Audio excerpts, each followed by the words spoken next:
স্বপ্ন ছিল মালয়েশিয়া যাবার, হিসেব ছিল মাস শেষে মিলবে কারি কারি রিঙ্গিত, দূর হবে ঘরের অভাব, আসবে সুখ সমৃদ্ধি।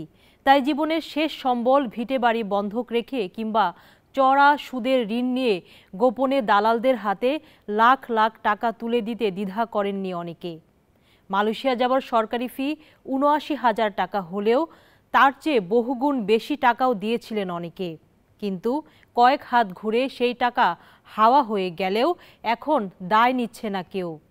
মাঝপথে স্বপ্ন ভেঙে চুরমার হওয়ার পথে অন্তত ১৭,০০০ বিদেশ যাত্রীর। এখন প্রশ্ন উঠেছে, কষ্টের সেই টাকা কিভাবে ফিরে পাবেন তারা, কিংবা আদৌ কি যেতে পারবেন মালয়েশিয়ায়? এসব নিয়ে পর্যালোচনার জন্য আমি সুলতানা জাহান মিতু আছি আপনাদের সঙ্গে। জানাবো মালয়েশিয়ার শ্রমবাজার নিয়ে এই স্বপ্নভঙ্গের নেপথ্য কথা। সৌদি আরবের পর মালয়েশিয়া বাংলাদেশের বড় শ্রমবাজার। ১২ লাখের বেশি কর্মী রয়েছে সেখানে। কিন্তু নানা অভিযোগে ২০১৮ সালে বাংলাদেশ থেকে কর্মী নেওয়া স্থগিত করে মালয়েশিয়া। অবশ্য নানা দেন দরবারে ৪ বছর পর ২০২২ সালে বাংলাদেশ সহ ১৫ দেশের জন্য আবার খুলে যায় দেশটির শ্রমবাজার। আর সুযোগটা হাতছাড়া করেনি আগে থেকে থাকা দুদেশের শক্তিশালী চক্রটি। এক ধাক্কায় ৪ লাখের বেশি বাংলাদেশি পাঠায় মালয়েশিয়ায়। শুধু এক বছরেই অর্থাৎ ২০২৩ সালে গেছে ৩.৫ লাখ শ্রমিক। এতে দেশটিতে চাহিদার চেয়ে অনেক বেড়ে যায় বাংলাদেশি শ্রমিক। ফলাফল সবার জানা, কাজ পাচ্ছিলেন না অনেকেই। আর যেনতেনভাবে কাজ বাগাতে গিয়ে অনেকে মাসিক মাইনের পরিবর্তে শিকার হন শারীরিক নির্যাতনের। মালয়েশিয়ায় বাংলাদেশ দূতাবাস সাফ জানিয়ে দেয়, দুই দেশের সিন্ডিকেট অতিরিক্ত কোটা অনুমোদন করায় দেখা দেয় এই সংকট। ঠকবাজরা একই কাজ করেছে এবারও। নানা ছলচাতুরিতে দেরি করে প্রয়োজনীয় কাগজপত্র দাখিল করতে। ফলে মালয়েশিয়ায় কর্মী প্রবেশের শেষ দিন গত ৩১ মে রাত ১২টায় শেষ হলেও পাঠানো যায়নি অনেককে, যার সংখ্যা প্রায় ১৭,০০০। এদের মালয়েশিয়া যেতে না পারার দায় কার, এ নিয়ে চলছে পাল্টাপাল্টি দোষারোপ। এ নিয়ে সংবাদ সম্মেলন করে বাইরা দাবি করছে, সরকার নির্ধারিত ফির বাইরে সর্বোচ্চ ২ লাখ টাকা নিয়েছে এজেন্সিগুলো। কর্মীদের ৬ লাখ টাকা পর্যন্ত দেয়ার তথ্য জানতেন না তারা। মালয়েশিয়ায় কর্মী পাঠানোর অনুমতি আছে ১০০ বেসরকারি এজেন্সির। কর্মী পাঠাতে হয়েছে এদের মাধ্যমেই। মালয়েশিয়ার অনিয়মের ঘটনা তদন্তে গঠিত কমিটির প্রতিবেদন এসেছে, দায় আছে কম বেশি ১০০ এজেন্সির সবার। বাইরার দাবি, নিয়োগকারী দেশকে সিন্ডিকেট করার সুযোগ দিয়েছে সরকার।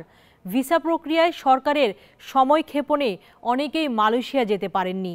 সবশেষ প্রবাসী কল্যাণ ও বৈদেশিক কর্মসংস্থান প্রতিমন্ত্রী শফিকুর রহমান চৌধুরী বলেছেন, মালয়েশিয়া যেতে না পারা কর্মীদের পাওনার টাকা ১৮ জুলাইয়ের মধ্যে ফেরত দিতে হবে রিক্রুটিং এজেন্সিগুলোকে, নইলে নেওয়া হবে আইনানুগ ব্যবস্থা।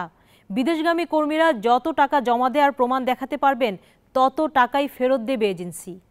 কিন্তু ভুক্তভোগীরা অকাট্য প্রমাণ দেবেন কি করে? টাকা তো গেছে কয়েক স্তরের দালালদের হাত ঘুরে ঘুরে। ঢালাও এই ঘোষণায় কি আশ্বস্ত হওয়া যায়? মোটেই না। কারণ সব প্রক্রিয়া শেষ করেও মালয়েশিয়া যেতে পারেনি প্রায় ১৭,০০০ কর্মী। এই হিসাব সরকারি দপ্তরের। অথচ কাগজপত্র সহ তদন্ত কমিটির কাছে অভিযোগ করেছেন মোটে ২,০৫৫ জন কর্মী। তবে বিএমইটির ছাড়পত্র পাওয়ার আগেই মালয়েশিয়ার অভিবাসন প্রক্রিয়ায় যুক্ত হয়েছেন বহু কর্মী। সরকারি হিসেবে এই সংখ্যা প্রায় ৫০,০০০। ক্ষতিপূরণ দিতে এই কর্মীদের বিষয়ে স্পষ্ট কোনো পরিকল্পনা নেই সরকারের। তবে বিএমইটির ছাড়পত্র না পাওয়া কর্মীদের ক্ষতিপূরণ দেওয়ার বিষয়ে নির্দেশনা না থাকলেও বিবেচনার আশ্বাস দেন প্রতিমন্ত্রী। এদিকে ইন্ডিপেন্ডেন্ট টেলিভিশনের অনুসন্ধানে দেখা গেছে, হাতে ৩ মাস সময় থাকলেও অনেক কর্মী শেষ মুহূর্তেও মালয়েশিয়া যেতে পারেননি শুধু সরকারি নিয়োগ অনুমতি দেরিতে পাওয়ার কারণে। এমনকি প্রবেশ বন্ধের ২ দিন আগেও নিয়োগ অনুমতি দিয়েছে প্রবাসী কল্যাণ মন্ত্রণালয়।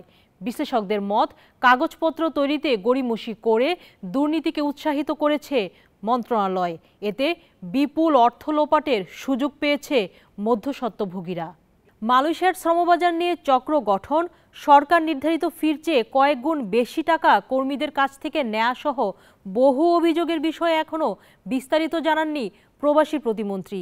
এদিকে তদন্ত কমিটির কার্যক্রম নিয়ে অসন্তোষ জানিয়েছে প্রবাসী কল্যাণ ও বৈদেশিক কর্মসংস্থান মন্ত্রণালয় সম্পর্কিত স্থায়ী কমিটি। 30 জুলাইয়ের আগে মালয়েশিয়া যেতে না পারা কর্মীদের প্রকৃত হিসাব জানাতে বলেছে সংসদীয় কমিটি। মালয়েশিয়া এবং বাংলাদেশ এই দুই প্রান্তেই এজেন্টের পাশাপাশি বহু সাব এজেন্ট জড়িত থাকায় অভিবাসন ব্যয় বেড়েছে বলে জাতিসংঘকে জানিয়েছে বাংলাদেশ। সবই তো শুনলেন, এখন আপনারাই বলুন, ভুক্তভোগীদের কষ্টের টাকা ফিরে পাবার সম্ভাবনা আদৌ কি আছে? কমেন্টে জানান আপনার মতামত।